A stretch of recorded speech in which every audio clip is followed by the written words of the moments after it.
नाज़रीन आदाब, अवधनामा के प्रोग्राम अखबारों की दुनिया में आपका खैर मकदम है। पेश खिदमत है रोज़नामा अवधनामा में शायर नवाब अली अख्तर का मजमून बउनवान कोरोना से मोदी हुकूमत को फौरी राहत। वो लिखते हैं कि दुनिया भर के अमन चैन को नापैद करने वाले कोरोना वायरस ने आलमी मईशत में जलजला ला दिया है और दुनिया के मुख्तलिफ हिस्सों में जारी शोरिश कोरोना का शिकार हो गई है, मगर ये वबा हिंदुस्तान की मोदी हुकूमत के लिए बड़ी राहत लेकर आई है। हिंदुस्तान में दर्जनों सुलगते हुए अवामी मसाइल की वजह से आलमी तनकीद की जद में आई मोदी हुकूमत ने भी अपनी रिवायती चालाकी से तमाम मसाइल पर कोरोना का खौफ हावी कर दिया है, जिसकी वजह से शहरों से लेकर देहात, मुल्क के आला तरीन ओहदों पर विराजमान शख्स से लेकर सड़क पर भीख मांगने वाले तक तकरीबन सभी लोग कोरोना से मुंह चोरी करते फिर रहे हैं। गौरतलब है कि 25.1 मिलियन की आबादी वाले हिंदुस्तान में सिर्फ 107 मरीजों में कोरोना वायरस पाया गया है और 2 लोगों की मौत की खबरें हैं, लेकिन पूरे मुल्क में मोबाइल फ़ोन कॉलर ट्यून से लेकर टेलीविज़न और अखबारात के ज़रिए एक हंगामा बर्पा किया गया ताकि आप खौफजदा हों और अपनी तवज्जो असल उमूर से हटा लें। वो लिखते हैं कि 2 हफ्ता कबल दिल्ली में भीड़ के खौफनाक फसादात में दर्जनों अफराद की मौत हो गई, बेशुमार इमलाक तबाह कर दिए गए, घरों को नजर आतिश कर दिया गया, मगर क्या हुकूमत ने ऐसे कोई कॉलर ट्यून बनवाई कि लोग आपस में न लड़ें, अफवाहों से इज्तिनाब करें? बिल्कुल नहीं, क्योंकि ये एक सरपरस्ती पर मबनी पहले से मुनज़्ज़म फसाद था, जिस खेल को न समझ पाने के लिए ही ऐसा माहौल तैयार किया जा रहा है कि लोग महंगाई, बेरोजगारी, बैंकिंग घपले, जमहूरी तहरीकें, मईशत की तबाही जैसे सुलगते हुए मसाइल को पसे पुश्त डालकर कौवा कान ले गया में ही लग जाएं। दर हकीकत कोरोना वायरस की अलामत एक जैसी हैं, जिसकी वजह से अक्सर मौसम में तब्दीलियों के सबब सर्दी, खांसी और जिस्म में दर्द होता है। कहा जा रहा है कि इसका असर गर्मी के साथ खत्म हो जाएगा, जैसा कि आलमी सेहत तंजीम के माहिरीन ने भी कहा है, लेकिन मुल्क में हिंदू मुस्लिम नाचाकी और बेएतबारी का जो माहौल तैयार कर दिया गया है उसका क्या होगा? कौमी राजधानी में मुसलसल 4 रोज तक तबाही की चीखो पुकार को हमारी सरहदों से बाहर भी सुना गया। फसादात के नतीजे में पैदा शुदा तशवीशात और हिंदुस्तान की सबसे बड़ी अक़लियती बिरादरी की हिफाजत के बारे में खदशात की लहर बैनुल अक़वामी तौर पर अक़वाम मुत्तहिदा से लेकर दूर और नज़दीक अमरीका, इंडोनेशिया, ईरान और उससे भी आगे तक महसूस की गई। दिल्ली फसाद की शिद्दत का अंदाज़ा इसी बात से लगाया जा सकता है कि ईरान के आला मजहबी रहनुमा आयतुल्लाह ख़ामनई, जो शाज़ व नादिर ही दुनियावी मसाइल पर अपने रद्द अमल का इजहार करते हैं, को दिल्ली फसाद में अमवात पर रंज व गम का इजहार करते हुए कहना पड़ा कि हुकूमत हिंद को चाहिए कि वो इंतहा पसंद हिंदुओं और उनकी पार्टियों से निपटे और मुसलमानों के कत्लेआम को रोके ताकि हिंदुस्तान आलम इस्लाम से कट कर न रह जाए।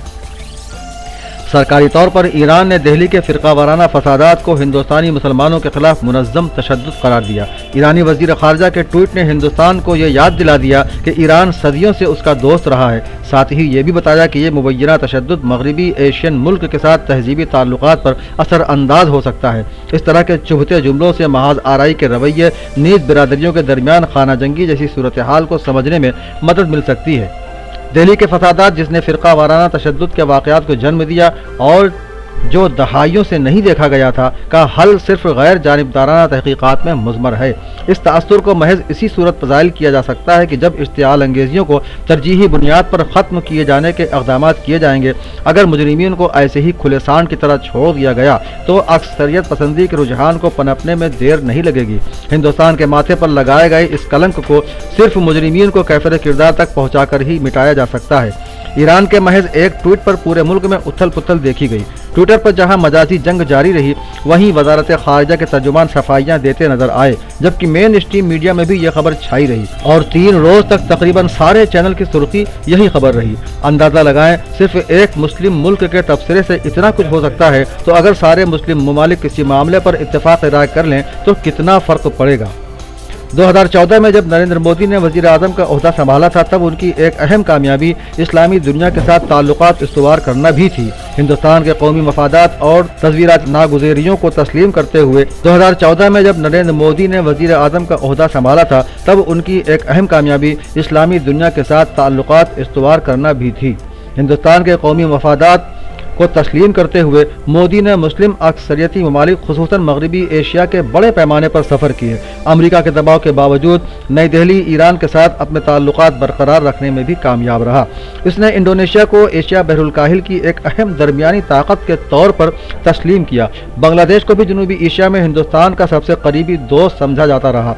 कुछ तनकीदें सख्त और हुदूद से मुतजाविज हो सकती हैं। चंद ममलकतें बजाते खुद इंसानी हुकूक की पामाली का गैर मामूली रिकॉर्ड रखती हैं और उन्हें दूसरों पर उंगली उठाने से कबल खुद अपने गरिबान में झांकना चाहिए। लेकिन डिप्लोमेसी में परसेप्शन की अहमियत काफ़ी होती है। ये बात भी नहीं भूलना चाहिए कि सफारती महाद पर हासिल की गई कामयाबियाँ मुल्की सियासी तब्दीलियों और उथल पुथल के सबब ज़ाय हो जाती हैं। ये सोचना काफ़ी नहीं है कि मौजूदा हुकूमत की पॉलिसी के सबब नई दिल्ली के खिलाफ दुनिया तासुब का शिकार है। इसमें कोई शक नहीं कि हिंदुस्तान के कद को बढ़ाना पीएम मोदी के एजेंडे का एक अहम उनसुर रहा है, लेकिन इस एहसास से कि उनकी हुकूमत अक़लियतों के खदशात से बेनियाज रही है। मगरिब में बल्कि इस्लामी दुनिया में भी ये महज जो पॉलिटिकल रवैया कहलाएगी। अफगानिस्तान में मुमकिन तौर पर तालिबान की वापसी के साथ इस वक्त जबकि इसका हमसाया नाजुक सूरत हाल से दो चार है, हिंदुस्तान भी बैनुल अक़वामी कौमी इंतहा पसंदी का शिकार हो सकता है। इसलिए चंद बरसों में रुनवा होने वाले कुछ वाक़यात से हिंदुस्तान के वक़ार को ठेस पहुंची है और मुल्क को अपनी शबीह बेहतर बनाने की ज़रूरत है। अपनी सेकुलर जड़ों की तरफ लौटना और पहली फुर्सत में अपने वतन में मुसलमानों के ज़ख्मों की मरहम पाशी करना बहुत ज़रूरी है।